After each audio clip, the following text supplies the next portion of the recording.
So hey guys, welcome to my new video. तो दोस्तों, आज हम लोग डिस्कस करने वाले हैं कुछ मल्टीपल स्टॉक्स के बारे में। बिकॉज इन कंपनियों को लेकर बड़ी न्यूज़ है और साथ साथ इनके फंडामेंटल को भी एनालिसिस करेंगे। तो वीडियो बहुत ही खास रहने वाला है, बिना स्किप के ज़रूर देखें। और दोस्तों, अगर आप चैनल में नए हैं तो चैनल को सब्सक्राइब कर ले, बेल आइकन को प्रेस कर दे, ताकि इसी तरीके से इंपॉर्टेंट नोटिफिकेशन सबसे पहले आपको मिलते रहेंगे। चलिए शुरुआत कर लेते हैं और बात करते हैं पहले शिप बिल्डिंग कंपनी के बारे में।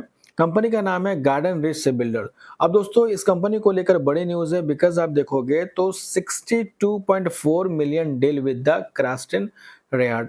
तो इस कंपनी के साथ एक बड़ा डील, एक एग्रीमेंट साइन होता हुआ नजर आया है इन दोनों कंपनियों के बीच, और इससे इन दोनों कंपनियों को फायदा होता हुआ नजर आ सकता है। तो काफी बड़ा डील देखने को मिल रहा, और इसी वजह से बाजार ने इसको एप्रिशिएट भी किया। इसी के साथ साथ फंडामेंटल्स की बात करें दोस्तों, तो ये कंपनी 30,576 करोड़ का मार्केट कैप है, जो कि एक मिड कैप क्वालिटी का स्टॉक है। और ज्यादातर इनका जो रेवेन्यू जनरेट होता है वो शिप बिल्डिंग सेगमेंट से लगभग 89%, यानी लमसम 90% के आसपास का रेवेन्यू शिप बिल्डिंग से ही जनरेट होता है। तो बेसिकली शिप बिल्डिंग वाली कंपनी है। इसके अलावा प्रोस अगर चेक करेंगे तो company has a reduced debt and company is a almost debt free. Company has delivered good profit growth of 25.4% CAGR over the last 5 year। तो पिछले 5 साल का प्रॉफिट ग्रोथ भी 25% से ऊपर का नजर आता है। अगर हम लोग मैनुअली नजर डालते हैं पिछले एक साल के डेटा के ऊपर, तो जून 2024 में इनका सेल्स था 1000 करोड़ का, जो कि बढ़ के होता है 1153 करोड़, 1271, 1642 दिन 1310 करोड़। तो लगातार नंबर इंक्रीज हो रहे हैं, लेकिन लास्ट क्वार्टर जून क्वार्टर की बात करते हैं, थोड़े से गिरे थे। इसके अलावा नेट प्रॉफिट 87 करोड़ से बढ़ के हो गया 98, फिर 98, 244, फिर घट के हो गया 120 करोड़। तो जून क्वार्टर के नंबर थोड़े से प्रेशराइज थे, लेकिन देखना पड़ेगा कि आने वाले टाइम में नंबर किस तरीके से पेश करती है। वहीं डेट की बात करते हैं, कर्ज की बात करते हैं, तो एक टाइम पे 2023 के टाइम पे 312 करोड़ का कर्ज था, लेकिन अभी घट के हो गया मात्र 10 करोड़ का। यानी कि दोस्तों ऑलमोस्ट डेट फ्री हो चुकी है। अब बात करते हैं शेयर होल्डिंग पैटर्न के ऊपर। तो मेजोरिटी ऑफ स्टेक प्रमोटर्स के पास है, जो कि 74.50% है। लेकिन इससे पहले प्रमोटर की बात करते हैं, तो प्रमोटर दोस्तों प्रेसिडेंट ऑफ इंडिया है, यानी कि गवर्नमेंट कंपनी है, पीएससी कंपनी है। एफआईज की बात करें तो 3.85 से बढ़ के हो चुका है 5.33% का। डीआईज की होल्डिंग 1.90 से घट के हो चुका है 1.81%। एंड पब्लिक की होल्डिंग 19.76 से घट के हो चुका है 18.36%। तो जहां पे पब्लिक ने एंड डीआईज ने अपने स्टेक को ट्रिम किया है, तो वहीं पे एफआईज ने अपने स्टेक को बढ़ाया है। इसके बाद बात करेंगे सेकंड कंपनी के बारे में, जिसका नाम है पिडिलाइट इंडस्ट्रीज, जो कि काफी फेमस कंपनी है दोस्तों। और इन्होंने बोनस अनाउंस किया, जिसका रेशियो है 1:1 का। यानी कि अगर आप पिडिलाइट कंपनी के शेयर होल्डर है, तो अगर आपके पास एक शेयर है तो बदले में एक बोनस शेयर मिलेंगे, राइट। और इसका रिकॉर्डेड अनाउंस कर दिया इन्होंने, जो कि है 23 सितंबर 2025। तो अगर आप इस कंपनी के शेयर होल्डर है तो डेट आप जरूर नोट कर ले, क्योंकि इसी के बेसिस पे बोनस मिलता हुआ नजर आ सकता है। और नहीं है तो आप इग्नोर करके भी चल सकते हैं। लेकिन अगर आपको इस कंपनी के बारे में डिटेल वीडियो चाहिए तो कमेंट करके बताना, मैं इस पर सेपरेट वीडियो बनाने की कोशिश करूंगा। इसके बाद बात करेंगे पॉलीकैब इंडिया लिमिटेड कंपनी के बारे में, जिसको लेके काफी सारी क्वेरीज थी। अब देखिए, आज जानेंगे पॉलीकैब का पूरा बिजनेस मॉडल। सबसे पहले आप देखो दोस्तों, ये एक लीडिंग कंपनी है, मैन्युफैक्चरिंग करती है केबल्स एंड वायर्स, और इसके अलावा भी कई सारे रेंज हैं इनके। अब क्या क्या रेंज है, हालांकि केबल्स में तो कई तरह के रेंज है, लेकिन इसके अलावा आप देखो फैंस बनाती है, स्विचेस है, switch gear, LED lights, luminaires, solar inverters and pumps. तो इसके अलावा मल्टीपल प्रोडक्ट्स कंपनी बनाती है, और इनके प्रोडक्ट की डिमांड भी बाजार के अंदर काफी है। आपने भी कई बार पॉलीकैब के वायर्स वगैरह खरीदे होंगे, राइट।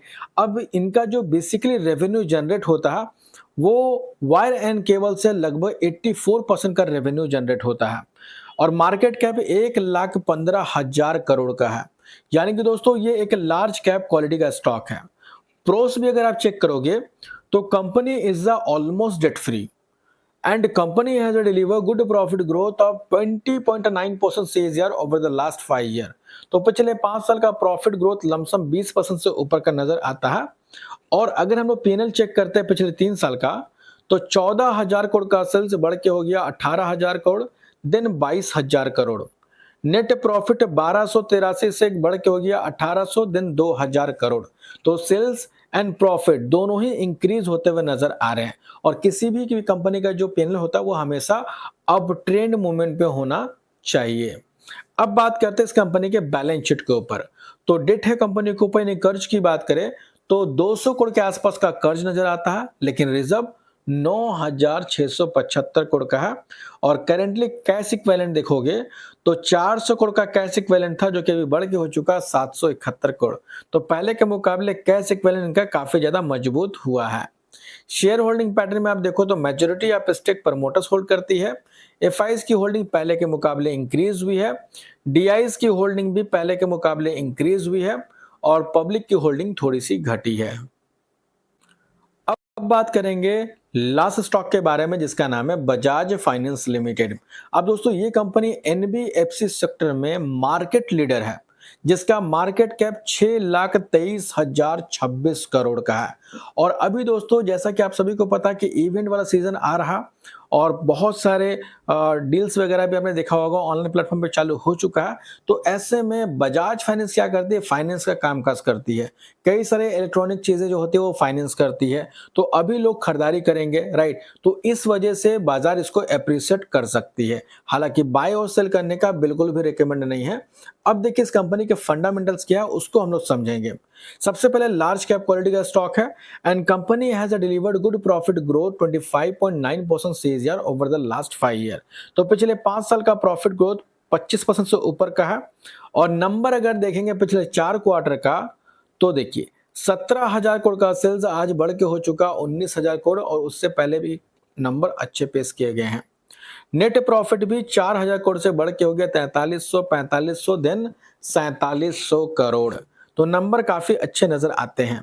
इसके अलावा बैलेंस शीट में नजर डालते हैं तो कंपनी के ऊपर डेट यानी कर्जों की बात करते हैं तो 2,93,000 को कर्ज था, जो कि बढ़ के हो चुका 3,61,000 करोड़।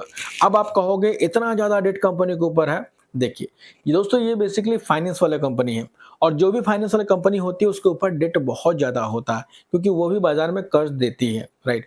और टोटल एसेट्स अगर आप देखोगे तो 3,75,000 करोड़ का एसेट्स था, जो कि अभी बढ़ के हो चुका 4,66,127 करोड़ का। तो पहले के मुकाबले कंपनी का एसेट्स भी इंक्रीज हुआ है। शेयर होल्डिंग पैटर्न देखेंगे तो मेजॉरिटी ऑफ स्टेक प्रमोटर्स के पास है 54% का। एफआईज पहले के मुकाबले थोड़ा सा इंक्रीज की है स्टेक, डीआई थोड़ी सी घटाई है, और पब्लिक की होल्डिंग भी थोड़ी सी बढ़ी है पहले के मुकाबले। तो फिलहाल दोस्तों इस वीडियो में इतना ही। होप करता हूं इन्फॉर्मेशन आपको अच्छी लगी हो। अगर अच्छी लगी तो लाइक जरूर करना, और चाहे तो सब्सक्राइब भी जरूर कर लेना, ताकि इसी तरीके से इंपॉर्टेंट नोटिफिकेशन सबसे पहले आपको मिलते रहेंगे। और इस वीडियो में जो भी कंपनी हमने डिस्कस किया वो सिर्फ और सिर्फ एजुकेशनल पर्पस के लिए है, बाय और सेल करने का बिल्कुल भी रिकमेंड नहीं है। तो मिलते हैं नेक्स्ट वीडियो में, तब तक के लिए बाय बाय।